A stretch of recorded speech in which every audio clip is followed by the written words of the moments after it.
Assalamualaikum warahmatullahi wabarakatuh. Saudara-saudara sekalian, pada pertemuan kali ini kita akan membicarakan tentang perubahan paradigma atau shifting paradigm atau penafsiran tentang ajaran akidah Islam dari paham-paham tradisional ke arah paham pemikiran yang lebih modern. Perubahan cara pandang itu dimaksudkan karena apa yang ditawarkan oleh paham-paham ilmu kalam tradisional atau aliran-aliran kalam yang sudah kita bicarakan sifatnya teoritis, dipandang tidak mampu menjawab tantangan perkembangan zaman. Sehingga diperlukan adanya pemahaman akidah yang lebih praktis dan kritis untuk membimbing umat ini dalam kancah pergaulan kehidupan modern.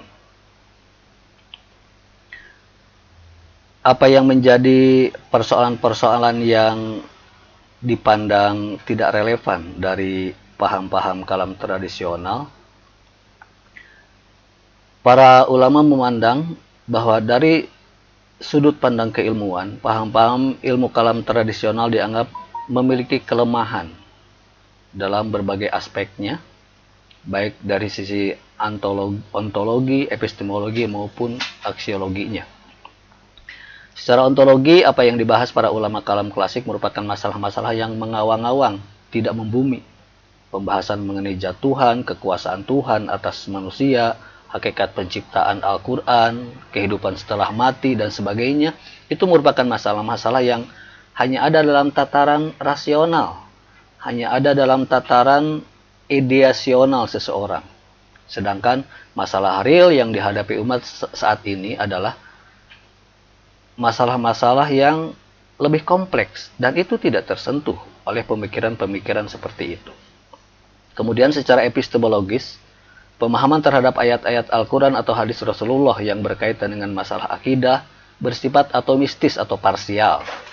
Sumber-sumber ajaran itu, baik ayat-ayat Al-Quran maupun hadis, hanya difungsikan sebatas melegitimasi atau membenarkan pola-pola pemikiran manusia yang terbentuk berdasarkan pengalamannya, atau pemikiran-pemikiran yang terpengaruh oleh paham-paham pemikiran Yunani saat itu, kemudian dicarikan legitimasinya atau dalilnya di dalam ayat-ayat Al-Quran. Dan penegasan terhadap dalil-dalil itu dilakukan secara terpisah-pisah, memisahkan ayat ini dengan ayat sebelumnya atau ayat setelahnya, tanpa menghubungkannya dengan konteks, baik asbabun nuzul ayat maupun asbabul wurudnya hadis.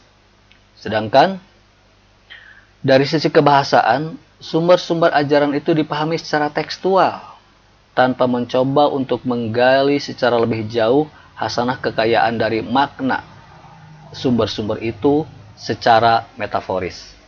Dan dampak dari pola teologi atau paham teologi seperti itu secara aksiologis adalah pemahaman seperti itu hanya menghasilkan rumusan-rumusan pemahaman tentang akidah Islam yang sifatnya metafisis, yang sifatnya tidak terjangkau oleh penalaran manusia. Akidah Islam hanya berkutat kepada zat Allah yang bukan menjadi tataran manusia. Sementara itu di sisi lain, saat ini umat Islam menghadapi kehidupan atau persoalan-persoalan hidup yang real, yang membutuhkan bimbingan akidah yang seharusnya nyata, praktis, dan dapat diterapkan di dalam kehidupan. Paham-paham ilmu kalam klasik yang sifatnya teoritis itu tidaklah salah. Hanya saja hari ini paham-paham seperti itu tidak begitu relevan. Paham teologi klasik itu memang lebih sesuai dengan kondisi Islam yang sedang tumbuh dan bersinggungan dengan keyakinan-keyakinan primitif. Dan ketika itu akan diterapkan dalam kehidupan yang modern ini, maka rumusannya lambat laun akan out of date. Artinya ketika kita tidak memiliki pembaharuan di dalam memahami akidah Islam, maka kita seolah-olah tidak memiliki dasar keyakinan untuk dapat berkiprah di dalam kehidupan modern. Oleh karena itu kemudian teologi modern atau paham yang ditawarkan oleh para sarjana Islam berorientasi pada pemikiran kalam untuk menjadikan akidah Islam itu benar-benar nyata, benar-benar menjadi dasar di dalam kiprah kehidupan manusia sebagai khalifah di muka bumi. Di saat ini, tantangan yang dihadapi untuk umat atau tantangan yang dihadapi umat itu sedemikian berbeda dengan umat-umat masa lalu dan lebih kompleks, menyangkut beragam isu-isu sosial, isu-isu kemanusiaan, isu-isu pluralisme atau keberagaman, kemiskinan struktural, kerusakan lingkungan, dan lain sebagainya. Oleh karena itulah kemudian alasan diperlukannya adanya shifting paradigm atau merubah paradigma atau pemahaman kita tentang akidah Islam itu. Beberapa agenda pembaharuan kemudian ditawarkan oleh para sarjana modern untuk memahami kemana arah atau bagaimana menjelmakan dari ajaran-ajaran akidah Islam ini. Yang pertama adalah karena kita memiliki akidah, maka kemudian akidah kita itu harus tetap eksis. Dan caranya dengan melakukan pemurnian akidah Islam dari berbagai bentuk isme yang tidak islami. Dampak kemodernan di samping menawarkan kemudahan-kemudahan bagi manusia untuk menjalani kehidupannya, juga membawa serta paham-paham yang sifatnya hedonis, materialistis, eksploitatif, dan lain sebagainya. Jika umat Islam tidak memiliki akidah yang kuat, maka kita akan terbawa arus zaman. Dan tidak mungkin kemudian justru kita yang menjadi agen-agen yang mengembangkan paham-paham kemodernan tersebut yang memang tidak islami. Kita yang menjadi materialistis, kita yang menjadi hedonis, dan lain sebagainya. Itu agenda yang pertama. Yang kedua kemudian, tantangan lain dalam kehidupan modern adalah perkembangan ilmu pengetahuan dan teknologi serta pluralisme. Pada zaman ini, umat Islam dituntut untuk menjadi pemeran aktif dalam berbagai hal. Jika hari ini kita hanya menjadi konsumen dari hasil-hasil teknologi yang dihasilkan atau yang diproduksi oleh umat-umat lain, dikhawatirkan apa yang dulu diramalkan oleh Rasulullah bahwa suatu saat umat ini hanya akan menjadi buih di lautan, terombang-ambing tanpa tujuan yang jelas, atau kita hanya dijadikan sekedar santapan umat-umat lain, itu benar-benar terjadi. Nah, mudah-mudahan kekhawatiran itu bisa ditepis dengan kita melakukan pembaharuan atas pemikiran-pemikiran akidah Islam. Ketika kita hanya menjadi sekedar objek ilmu pengetahuan, maka tidak mustahil, atau objek teknologi atau objek kemodernan zaman saat ini, tidak mustahil kemudian ramalan dari Rasulullah itu terjadi pada kita. Tantangan lain adalah pluralisme. Kita hari ini tidak bisa memencilkan diri sendiri dari pergaulan sosial dengan umat-umat lain.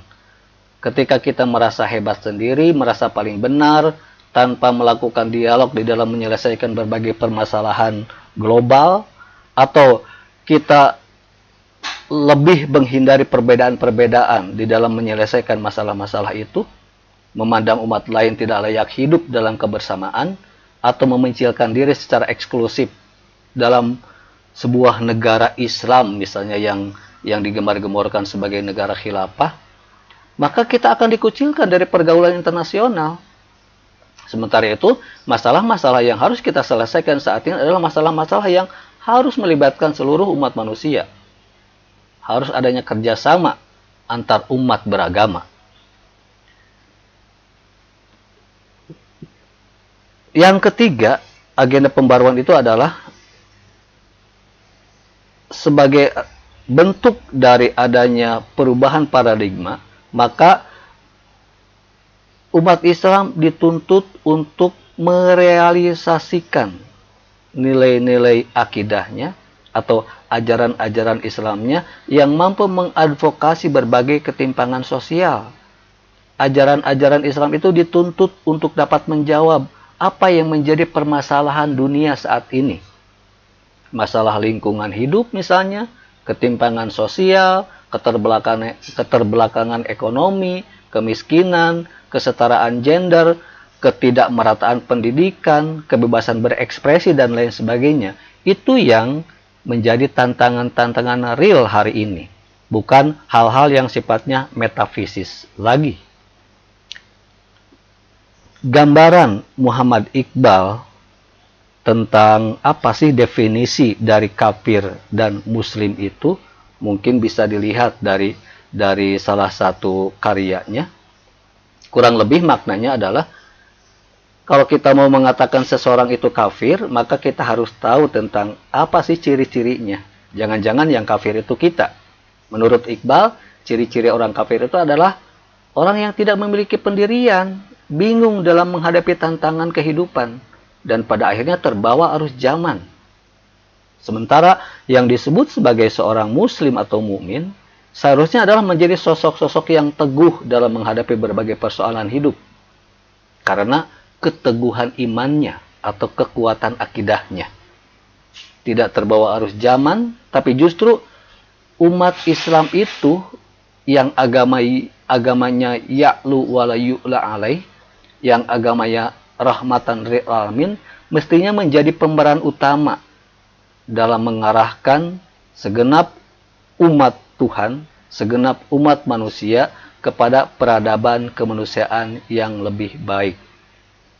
Bukan justru menjadi umat-umat yang merusak, menjadi umat-umat yang terbelakang. Bagaimana kita bisa membanggakan agama kita sebagai agama yang paling hebat, sementara kita ada di belakang umat-umat yang lain dalam percaturan kehidupan global.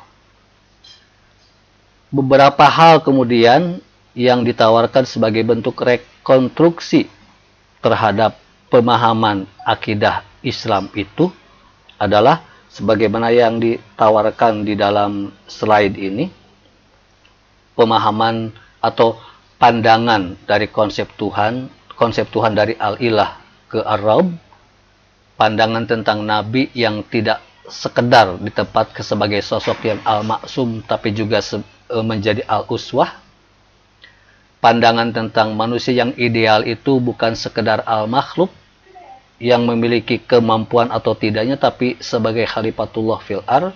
Kemudian pandangan tentang kehidupan dunia dari mistisisme ke asketisme. Keempat agenda rekonstruksi teologi Islam itu silahkan kalian baca, salah satunya dari referensi yang saya lampirkan dalam kesempatan kali ini, dan silahkan dikonfirmasikan dengan sumber-sumber bacaan lainnya, sehingga kemudian maksud dari 4 rekonstruksi yang ditawarkan oleh para ulama modern ini dapat dipahami maksudnya dan dapat dijabarkan secara lebih komprehensif lagi. Rupanya untuk sekedar pengantar ke arah pemahaman tentang teologi modern, saya cukupkan sampai di sini. Terima kasih atas perhatiannya. Wassalamualaikum warahmatullahi wabarakatuh.